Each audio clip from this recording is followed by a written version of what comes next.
All right, go ahead. How do you think your quarterback's awareness was in that drill with 8 seconds left down in the red zone? Not great. I mean, it's a tough position to be in because we had no timeouts, so you got to go to the end zone no matter what.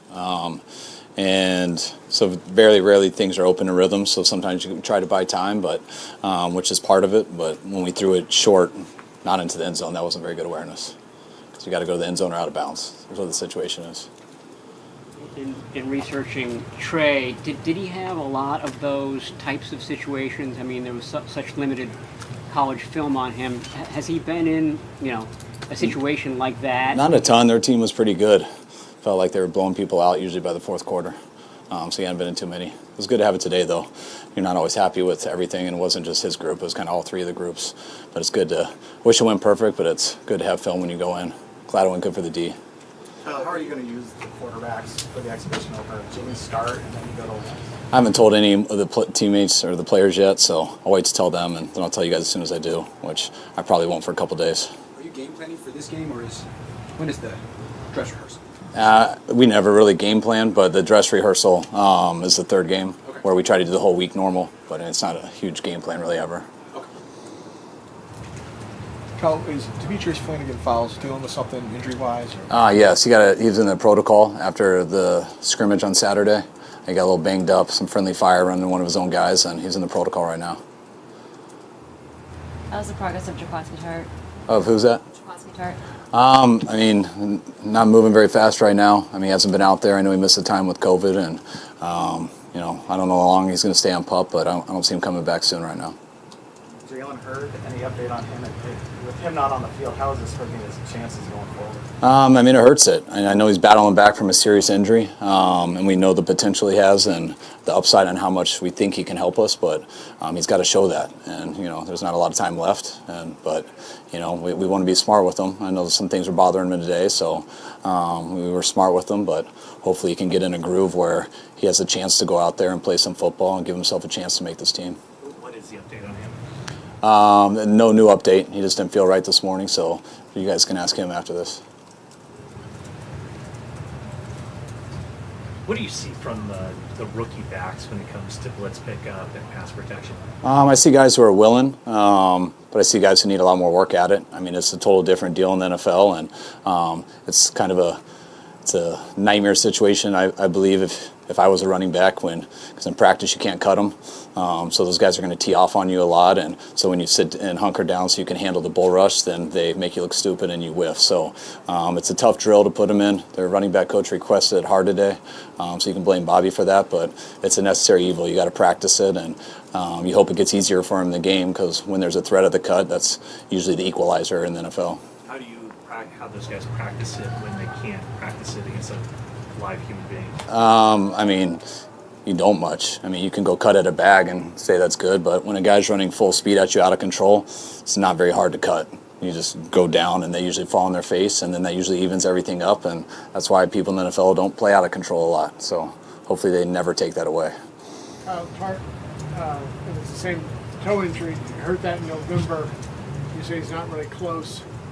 I mean, I know you don't want to get into the details of it. I mean, but is that a thing where he may not be able to play this year? Or is that being? I don't know. I mean, we think he should, with the timeline and everything. But I mean, it is bothering him. He isn't ready to go yet. So we thought he would be with the time that's been given. He isn't, and that is just a fact. So it is what it is. We didn't get him in here for those 10 days with COVID and everything. But now we got him, and we're rehabbing him and putting him through some stuff. But I don't see it as day to day right now. I know he's not where he wants to be or where we want him to be, and it's going to take some time. So that being said, how have Wilson and Jefferson looked? I think they've done a real good job. Unfortunately, Jefferson had a setback yesterday, tweaked his groin and hamstring, so I'm not sure how long he's going to be out for. So definitely plan on getting some other guys in here because our numbers are low there. Kyle, there were a few scuffles early in practice. Is that expected at this point in camp? A little bit. I mean, my biggest thing is I didn't see them all, but I hope no one threw a punch or anything. That's the big thing we go for. I expect guys to scuffle a little bit, especially when you're doing some blitz pickups. I heard it over there with some of the linebackers and backs, and I think it happens a little bit with the one-on-one with the O-line and D-line. We're sick of going against each other. Got about one more week of it. Pumped to go to the Chargers next week and get to go against some new looks. Rich Cinderella told us yesterday that Matt Ryan had a big jump in his production just with a small tweak in his footwork. How does that footwork affect what you can do on the offense? I think footwork's everything for quarterbacks. I mean, it's what allows you to do things consistently. It helps you understand the timing of plays, and it helps you when to wait on something and let something to develop, and when to turn it into an off-schedule play and make a play happen and overcome the bad play call. But there's lots of things that go into it, and if your footwork's not right, it's a lot of times it's damned if you do, damned if you don't. It's just inconsistent, and it's hard to work off of it. And you've seen improvement in Lance and what he's been able to do. Yeah, I have a lot. I mean, he takes coaching well. He doesn't just do it just because you say it. He really listens. He takes it in. He tries to understand what you're saying. He tries to see it, and then he gets away and really works on it. Is there something that Jimmy could also do just from a small standpoint to increase his production quite a bit? Yeah, I mean, always. I mean, Jimmy, I think, would say the same thing. Whatever quarterbacks, usually when they're struggling, their rhythm and footwork gets off. And I think the more talented of a thrower you are, the more you can get away with it. Some big arm quarterbacks, they don't let it go because they have the arm strength to recover and throw it a little bit late. Jimmy's got as quick of a release as probably there is on the planet. So sometimes he doesn't always have the perfect footwork and he can get away with it, but it's a matter of time before that'll catch up with you. And I think he's being as detailed in that area as he's been. How challenging, I mean, looking back, there's a lot of talk about mental health becoming a little bit more mainstream and accepted. Just going to Arizona, was that a focus of you to make sure the players were in a good mindset when it came to that? And what did that experience teach you in terms of approaching the mental health side of things moving forward? And I get it. A lot of people have been talking about that lately. I mean, with the Olympics and stuff, but you just deal with what you think your players need. And I mean, I think the whole world, mental health changed a lot when you're in quarantine. I think everyone enjoyed a vacation for about 3 weeks. And then after 3 weeks of, you're like, holy crap, I miss going to work in my old life. And I think everyone just was a little off last year. And then you throw in a season and how much goes into that, being away from your families. And everyone went into it not totally themselves, and it just gets worse and worse and worse. And I mean, I think you start to watch how it affects your team, and you need to deal with it. You go to a place like Arizona, and with where we were at and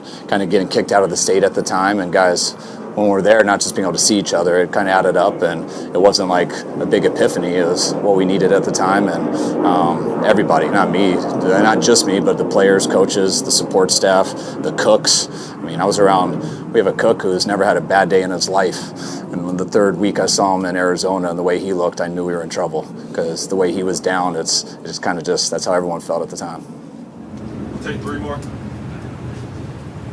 There's a lot of yelling on the defensive line, especially on those hurry-up plays. What have you seen from Fred Warner when he's out there calling plays? Fred does a great job getting them lined up. I love them yelling and talking, but I don't think it's the smartest thing when we're running hurry-up and they're celebrating and they're tired. I saw us do that in Houston one time, and we're celebrating. Peyton Manning went right to the line of scrimmage and gashed us for a 30-yard play because we were high-fiving each other. So I love the cheering and celebrating, but when the team's going, that's the worst time you can be doing that. Good? All right, guys. Thanks.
How's your camp going so far, personally? It's going well. Just been out here, just grinding, trying to make plays for this defense. Where are you? What is your role in the 2 rookie draft picks? What role do you take, if any, in guiding them and trying to get them ready to roll? Just trying to get them up to speed, let them know how we do things around here, just in terms of our technique, our effort, and just how we go about playing football. Oh, they doing well. I like what I see from the young guys, Demo and Ambry. Those guys come to work every day, and they just been battling. Corey Edlin said that having you, Jimmy Ward, JV on the squad is making his job so much easier. How has that chemistry been with you 3? Oh, it's been good. We've been around here. Me and Jimmy have been playing since I got here in 2017. JV has been around. So just having a lot of vets, being able to communicate, being on the same page is definitely helping us out right now. What is his style of coaching like? It's similar, same stuff, but just a little change up here and there, but I like it. Does that go for D'Amico too? Like, how have you kind of noticed through this camp that he's kind of put his stamp on the defense? He just put his own style into it, and shoot, I'm just here ready, embrace it, and just play. I guess, Mike, is it much different than the past as far as what you... A little tweaks here and there, but it's football at the end of the day, A lot of the guys in front of you, defensive line, said they're playing faster. They expect you guys to clean up if they make any mistakes. Do you like that responsibility being on your shoulders? Oh, pretty much. Just being able to see my run fits or whatever, and just being able to shoot my guns, and just having those guys be able to correct right up off me. So. What type of impact does it have on Fred Warner's as vocal as he is and bringing as much energy as it seemed like he was today? I mean, it's vital for our defense. He's the leader. He comes out here and he just, take command, and he just getting everybody on the same page, and we handle what we got to handle on the back end, and we just gel as one. What kind of growth have you seen from Manuel Mosley? It looked like he sort of ideally played beforehand today, told Jimmy to move, and then picked Jimmy up. What sort of growth have you seen from him? A lot of growth. He's been here. He's been grinding. He's started for us in 2019, made a lot of plays. So he's played a lot of football, and just to see him come up in his own is just going to be amazing this year to watch his growth. Jason Barrett looked like the guy that you saw back in the day. Yeah. For sure. JV's come out here. He's been making a lot of plays. His footwork has been clean. And I just like the way he's going about his business right now. All right, guys. Thanks, Game On. All right.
I'm assuming this will be the last time we speak to you before you face another team.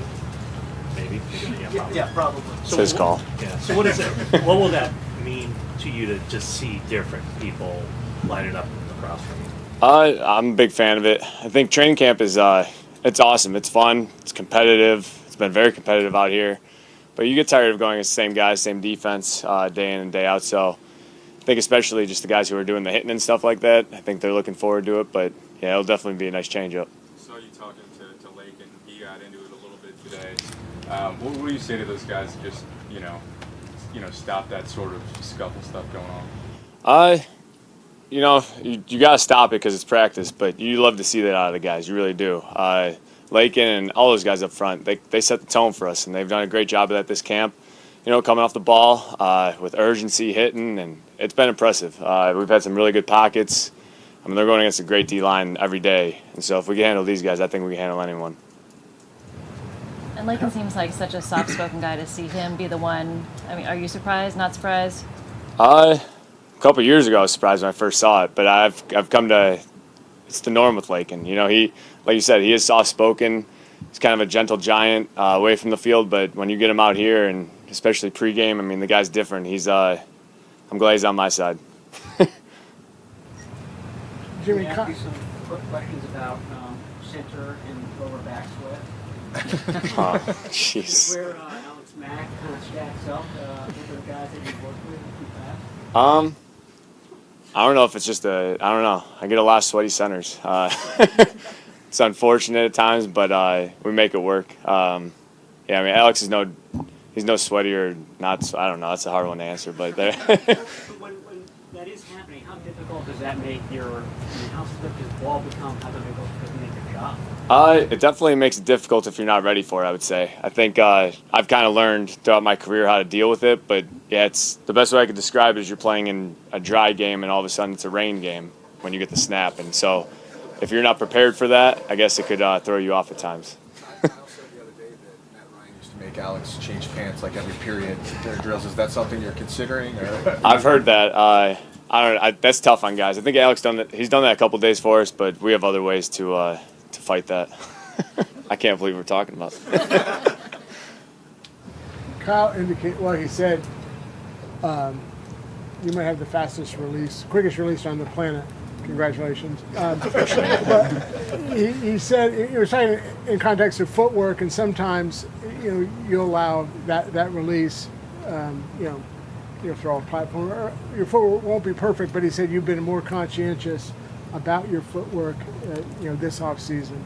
Anyway, does that resonate with you? And do you see moments in the past where you're like, yeah, I got a little too sloppy there?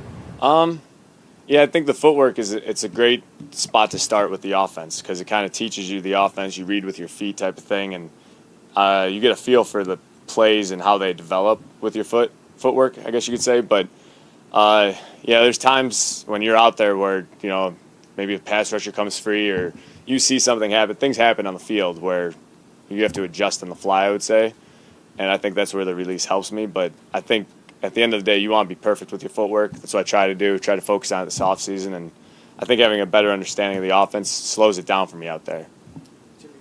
We're coming off the ACL in 2019. How long did it take for you to get confident in that?